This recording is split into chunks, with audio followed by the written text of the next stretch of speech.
I stumbled onto your channel after someone from my IONS chapter recommended it. He suggested I share my story. I'm not going to bore you with the details of my life story. The day that I died started as any other. I got up for work, showered, dressed, and took off on my bike to work. It was 1987, and I was 23 and ready to conquer the world at my mediocre job. This day didn't feel any different, other than it was hotter than normal. As I made my way to my job, a car that I had been trying to pass suddenly swerved into my lane. The force of the impact sent me flying, the bike on top of me as I slid down the road 25 feet before coming to a stop. I am unsure of when it happened, but I could see myself looking at my body. Looking around, I could see everything. What caught my eye was the bike was still on me, where my leg should have been. I later found out that the car had ripped my leg off at the knee, and the bike laying on top of that area stopped me from bleeding out. As I continued to look at my body and monitor the situation, I could feel a tugging sensation. You know, the sensation of a child tugging on your shirt sleeve. That is what it felt like, except it was coming from my belly button area. Not knowing what it was, I started panicking and trying to fight the pulling sensation. It was then that I heard it. Do not fight. Be still. Relax. I don't know why, but after I heard that, I relaxed and let whatever was pulling me continue to do so. I continued to look around and monitor what was going on. I noticed that I was going through what appeared to be a dark tunnel with a tiny white speck at the end. It felt like I was being threaded through the head of a needle. I could hear some scratching and other unsettling sounds coming from within the tunnel, but I didn't feel any sort of fear. I did wonder to myself quite a bit why it sounded like a cat was scratching a couch and people were yelling an agonizing scream. But again, no fear. When I finally made it through, I found myself in the most colorful place.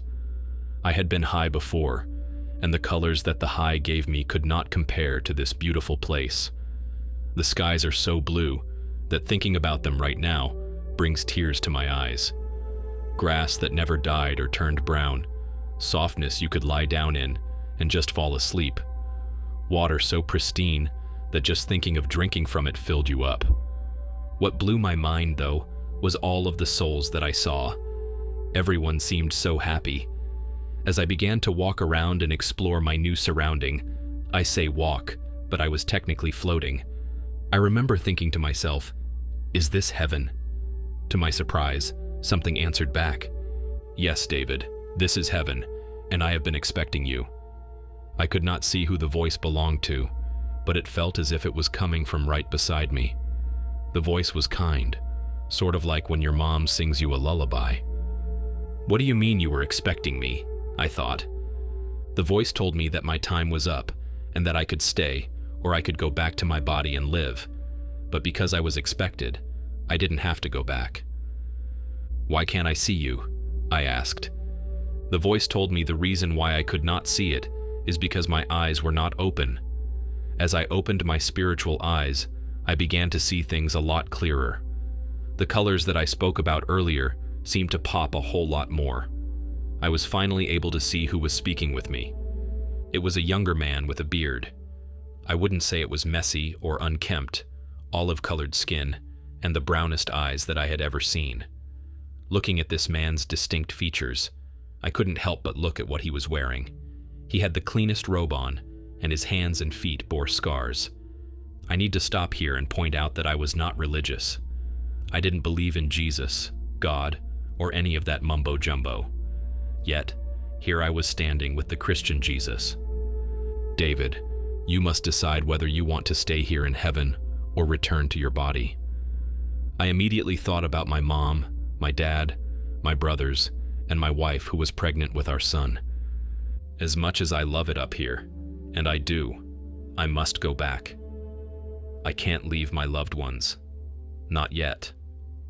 Are you sure? Even though that body is going to suffer for the remainder of its days. I'm sure.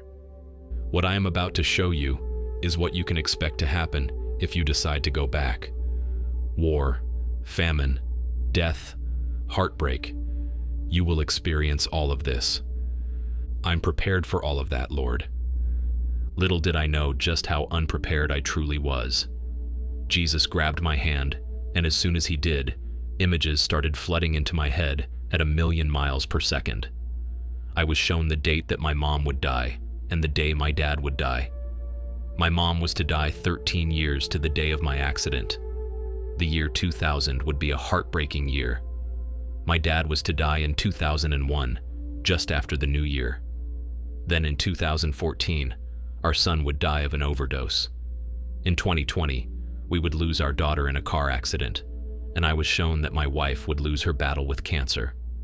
Though this was bad, this wasn't the worst of what I was shown. I was shown a world where brother turned against brother, ally against ally, nation against nation. I was shown a world population that exploded to 10 billion, only to be cut down to under 1 billion during the last Great War. He released my hand and asked me once again if I still wanted to go back, knowing everything that he just showed me was going to happen. After taking a moment to gather myself, I asked what would happen if I stayed. He once again grabbed my hand, and new images flooded my mind. I was shown that without me in his life, my son would have gotten into gang life and died a much more horrendous death. My daughter would have never been born. My wife would have married a man that abused her. My mom, during her grief of losing me, would have taken her own life, which would have led to my dad making a mistake that cost other people their lives. Jesus released my hand for a second time and once again asked the question. We all know the answer I picked, as I am here now writing my experience. Originally, I planned to come back for selfish reasons, but after seeing everything that I did, I came back for what I believe were the right reasons. I got to spend 26 years with my son, watching him learn to walk, grow up, fall in love, and have kids of his own.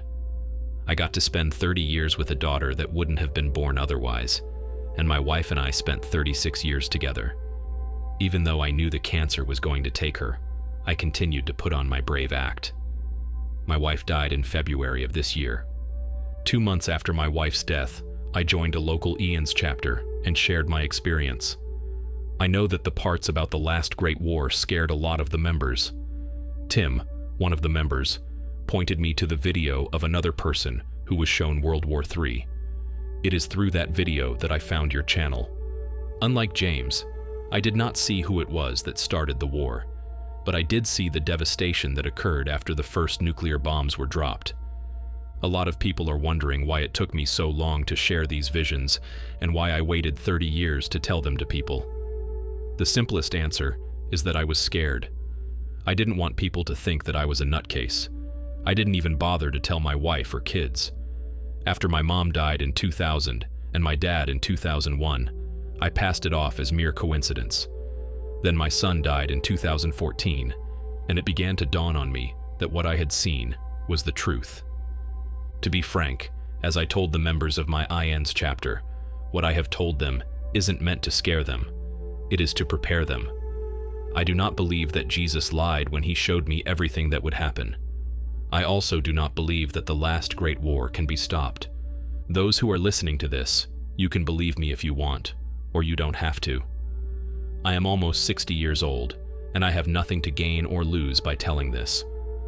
To answer any lingering questions about the accident, yes, I lost my leg during the accident.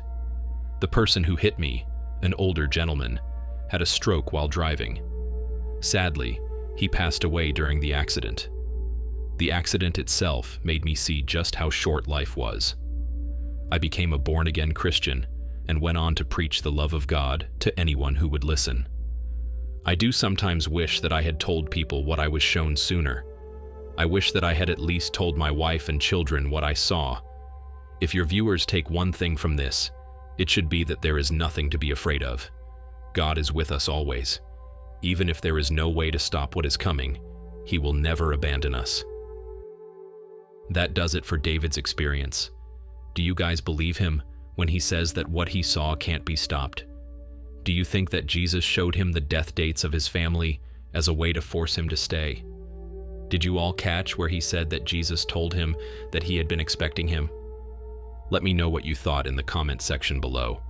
Until next time, stay safe and continue to be blessed.